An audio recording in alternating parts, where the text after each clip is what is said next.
Future में एक partner की भी कहीं ना कहीं ज़रूरत होती है, तो तब क्या करोगे?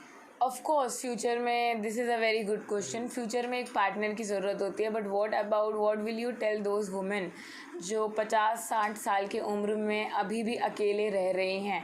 सबसे बड़ा एग्जाम्पल अगर मैं आपको दूंगी तो वो किरण बेदी जी का होगा, जिन्होंने शादी नहीं की है और वो अकेले अभी भी रह रही हैं और बहुत अच्छी लाइफ जी रही हैं। ऑफ कोर्स कभी भी ऐसी दुनिया नहीं होने वाली कि पूरी की पूरी दुनिया एक ही रास्ते पे चलती जा रही है, वो दुनिया हमको देखने मिलेगी ही नहीं। और फ्यूचर में अगर प्रॉब्लम आती है किसी को खुद से शादी करने के बाद एक पार्टनर की ज़रूरत है, इसमें कोई भी खामी नहीं है उस वक्त किसी पार्टनर को चुन के दोबारा शादी करने की, क्योंकि ये गे मैरिजेस की तरह ही मैं इस शादी को उतना ही लीगल मानती हूँ जितना ही गे लोग अपनी शादी को मानते हैं और जितना ही हेट्रोसेक्सुअल लोग अपनी शादी को मानते हैं। तो अगर फ्यूचर में आपको ज़रूरत महसूस होती है फिर शादी करने की, तो ज़रूर आप शादी कीजिए। मैं बचपन से ही खुद से बहुत प्यार करती थी, बचपन से ही मैं खुद के साथ रहना चाहती थी, खुद को मैं वचने वादे दिया करती थी कि शमा मैं तेरा हाथ कभी नहीं छोड़ूंगी, तुझे गिरने कभी नहीं दूंगी, तुझे उठा के चलती रहूँगी।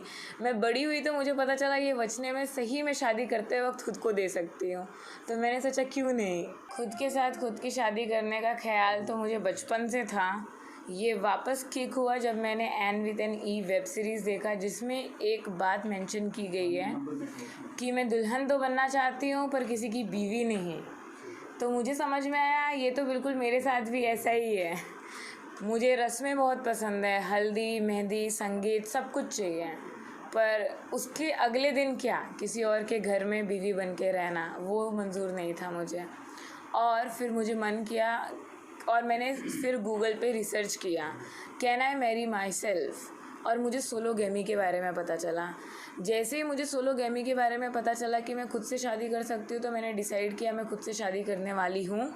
और 11 जून को मेरी शादी है, तो मैंने डिसाइड किया कि मैं खुद से शादी करूँगी। शॉपिंग में मैंने बहुत सारी चीज़ें ली, लहंगे लिया है, जो शादी का जोड़ा लिया है, कुर्ता लिया है, धोती लिया है और येलो कलर की साड़ी लिया है, क्योंकि ये पूरी हिंदू ट्रेडिशनल वेडिंग करने वाली हूँ मैं, जिसमें हल्दी मेहंदी संगीत शादी सब कुछ होगा।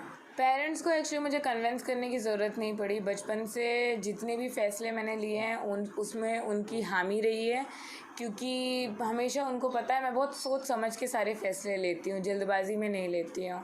तो मैंने मेरे पेरेंट्स को कॉल किया, उन्होंने ये बोला कि अब ये क्या नया लेके आई हो तुम, पर बाद में उन्होंने बोला जिसमें तुम्हारी खुशी है उसमें हमारी खुशी है। तो मेरे पेरेंट्स बिल्कुल तरह से राज़ी हैं शादी के लिए। पंडित ढूंढने में मुझे बहुत ही ज़्यादा मुश्किल पड़ी, मैंने 20-25 पंडित को कॉल किए, एक पंडित को मिली, आधे 1 घंटे समझाया सोलोगेमी का कंसेप्ट क्या होता है, और उसके बाद जाके फिर मैंने उनके साथ डिसाइड किया कि अकेले शादी कैसे होगी।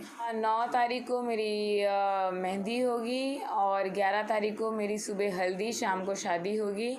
और रस्मों में जो सारी रस्में शादी की होती हैं, फेरे लेना, सिंदूर लगाना, हवन करना, वो सब कुछ इंक्लूसिव होगा। शादी है तो फेरे भी होंगे और सिंदूर भी रहेगा, तो कैसे?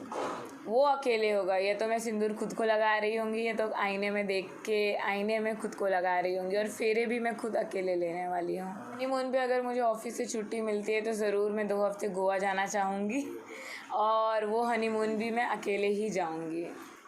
तो फ़िलहाल तो अभी मैं काफ़ी यंग हूँ सोचने के लिए फैमिली सेटलमेंट और बच्चे के लिए, पर हालांकि अगर कभी मुझे फ्यूचर में इच्छा होती है बच्चे की, या तो मैं अडॉप्ट करूँगी या तो मैं किसी एनजीओ में बच्चों की सेवा करूँगी। एक्साइटमेंट तो बहुत ज़्यादा है, जैसा कि मैं कहती हूँ शादी का जोड़ा जब मैंने पहना था मेरी आंखें नम हो गई थी, ये सोच के कि मैं खुद की शादी खुद से कर रही हूँ।